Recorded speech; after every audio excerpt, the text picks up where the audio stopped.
The once proud ship, Blackwake, is sinking fast. I created my own board game. That's right. From absolutely nothing to absolutely something. The process spanned several months, multiple testing sessions with friends and family, but I'm here to say I have finally finished it. Can I get this? I didn't make these ones. I didn't design them. I 3D printed them. They look really cool, especially this one. The ideas are pretty cool, but they just aren't that fun to play. This one I couldn't even play. They were free to print, so that's cool. Kind of wasted my plastic though. I'm not trying to be rude, but this is why I set out to make my own game. The ultimate game that catered to all of my own competitive whimsies. The right board game invites you into this new world.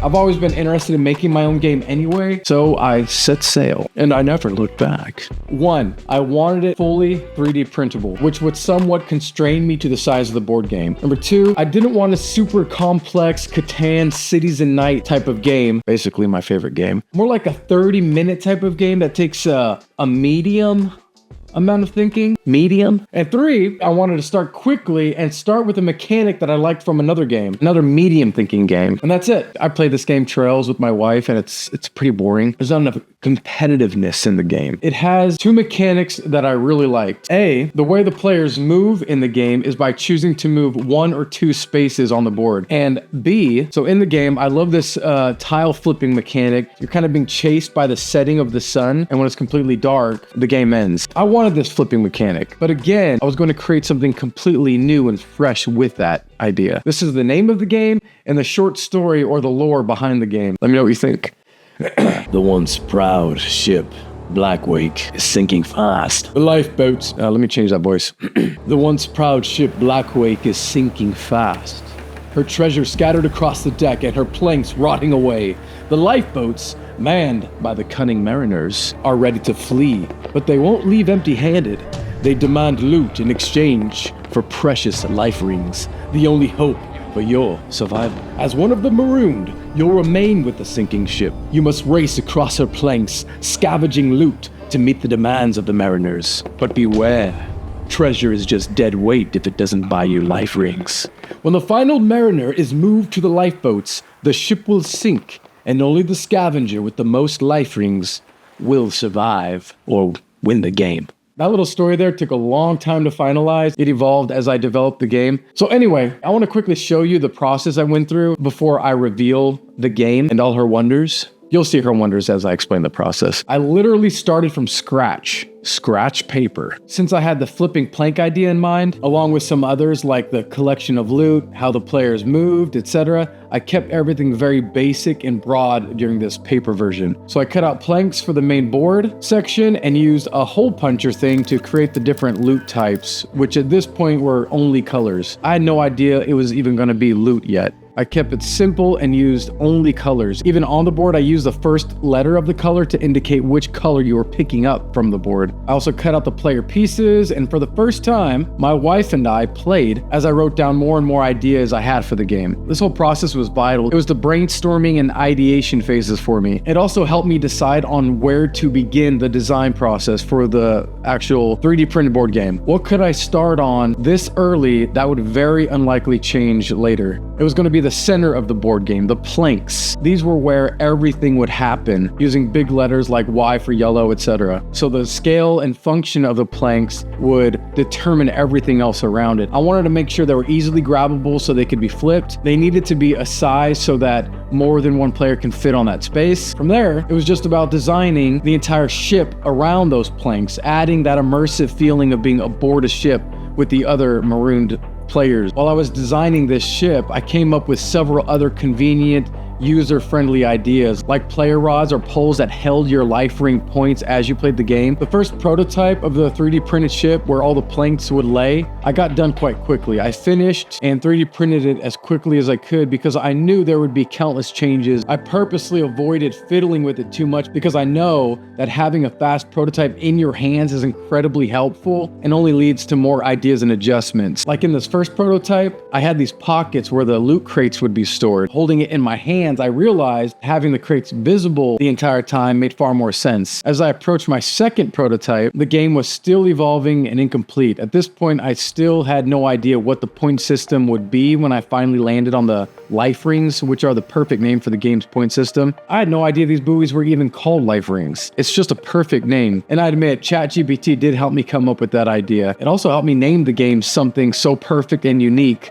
like Deadweight. I just love it. I love that name. A single word, it's clean, and it describes the game. I also use ChatGPT to track all of my ideas and rules. When I had a new idea, I typed it in and said, add this to the rule book and tell me if it collides with any of my other rules. In the second prototype of the ship, I added a spot for the bad guys, the mariners, to sit. And at first, the mariners were simply symbols in the game. They stood at the front and back of the ship the entire time, representing the guys you traded with, but they developed to have a much bigger role than that. I also added the crate trays instead of the weird side pockets. Also, the lifeboats were free floating trays before. Instead, after deciding where to put them, I affixed them to the main ship so it was all printed together. Ooh, then I came up with the idea to put the name of the game on the ship. I don't know how I even missed that. At first, I wanted this printed at the front and back of the ship, but it made more sense to only have it at the front to help identify it as the front of the ship, which is where you start the game. I added a color I liked and inspected my file for any issues, and then I started the long 8-hour print again.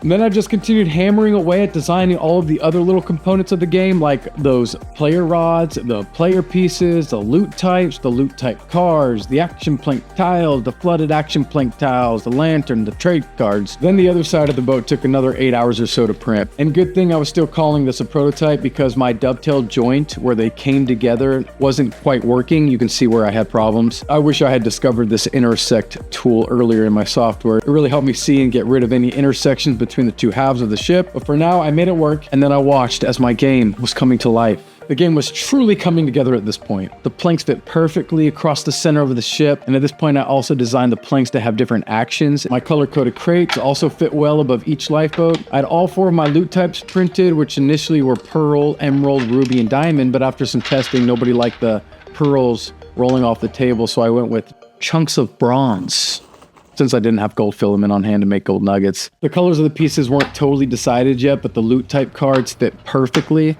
This is where loot is collected from when you land on a plank. They always stay replenished. My life ring poles work great. The game is 2 to 4 players, and each player places a life ring pole in the hull of the ship in front of them. The center plank has a walk the plank action, an element of risk and big reward in the game. I wanted the game to be mostly strategy based on your own decisions, but it needed some kind of available risk that was optional. That's what walking the plank is. You're not forced in this game to walk the plank. It has a hole where the loot can be dropped, which can all be collected by the player who rolls a 2, 3, or 4. But roll anything else, you're dropping some booty, baby. I also used ChatGPT for help with generating characters for the game. I finally went with this innocent looking chap wearing a bandana, but the mariners were these black pirate looking characters. So the game is played across planks of the ship. At the start of the game, these planks get placed on the ship water side down, so it looks like a perfectly fine ship. And as players trade at the front and back spots of the ship, anytime a diamond is traded, one of the planks starting from the back gets flipped to its dilapidated side or to its flooded side. The player who does the flipping gets to take out the treasure from under the deck and follow the distribution rules for that. It also introduces different plank actions and makes the game more interesting as the game draws closer to an end. On my third ship prototype, I added more color, including black spots where the mariners stood at the front and back. The rules also morphed so that the game ended not when the last plank was flipped, but after all 4 mariners were standing in their 4 lifeboats, ready to set sail and leave your stranded butt behind.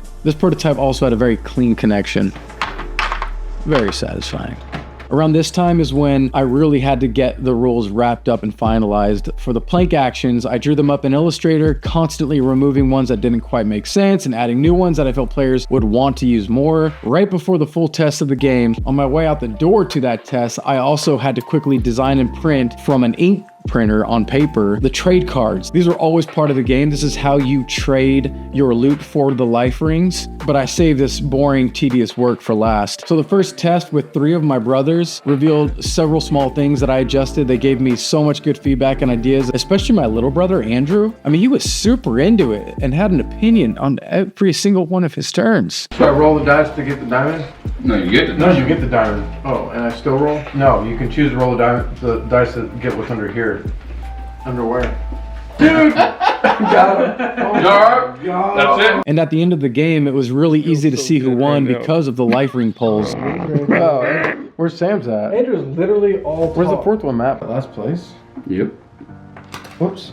Test 2 was at a friend's house. They really gave it some glowing reviews and wanted us to bring it over again. But there were still at least 20 or so small things I had to either adjust or make sure I added to the rules so there was no confusion about it. The rules really kept growing because I wanted nothing left up to judgment. I actually hate games like that. They leave out small things that bring the game to a screeching halt, making you fight each other to determine what the house rule is going to be. No, these are my rules, okay? This is my house. The game really is a simple concept, but it has moving parts and options that make the game great and fun to play, but a little bit of a pain to catch on to in the first game, just like any good game. It needs to go clockwise. Okay. But you could make it reverse. Yeah. Like, there's no reason not. You can make it however you want. It's your game. It's true, but I'm gonna do it clockwise. I tested the game several more times, adding and adjusting, fixing and reversing, wishing and hoping, thinking. It was incredibly rewarding putting this together. And the final thing I want to do is design the rules in a pretty graphically designed document. Right now it's all just in a Google Doc, just plain text. This is not one of those things I can check off as one of my life goals. I built my house, I built my game. Now I'll go write my mom. I'll go text my mom. I haven't done that in a while. Anyway, for those wondering, I do have the game up for sale, but slow down. Don't everyone go buy it once. No, but I actually priced it. This might not make sense. I priced it not to sell. After doing the math, like how much filament and print time this takes and preparation, like just making the pieces look ready and good enough to send out, there's really no reasonable price I could make it that would be profitable to me. And yes, I'm selling something, so I'm trying to make money. This isn't a manufactured game that is mass produced for $10 a game. I'm literally just making it right here in my office and over there in my little print room with one 3D printer. Even at the current price I'm charging, I'm scared of what might be ahead of me if I do actually sell a few. And speaking of a few, I'm going to limit how many can actually be purchased. I think like in this range. I'm really not sure, but I have no clue what to expect. I expect I won't sell any, but for those that might be interested and do want to buy one, I created my own store at otho.com. Thank you so much for watching, and if you do end up somehow playing my game, I really want to hear your thoughts on it, like all of them. So I also started a Discord channel just in case I get one buyer that wants to say something in there. Anyway, y'all take care now.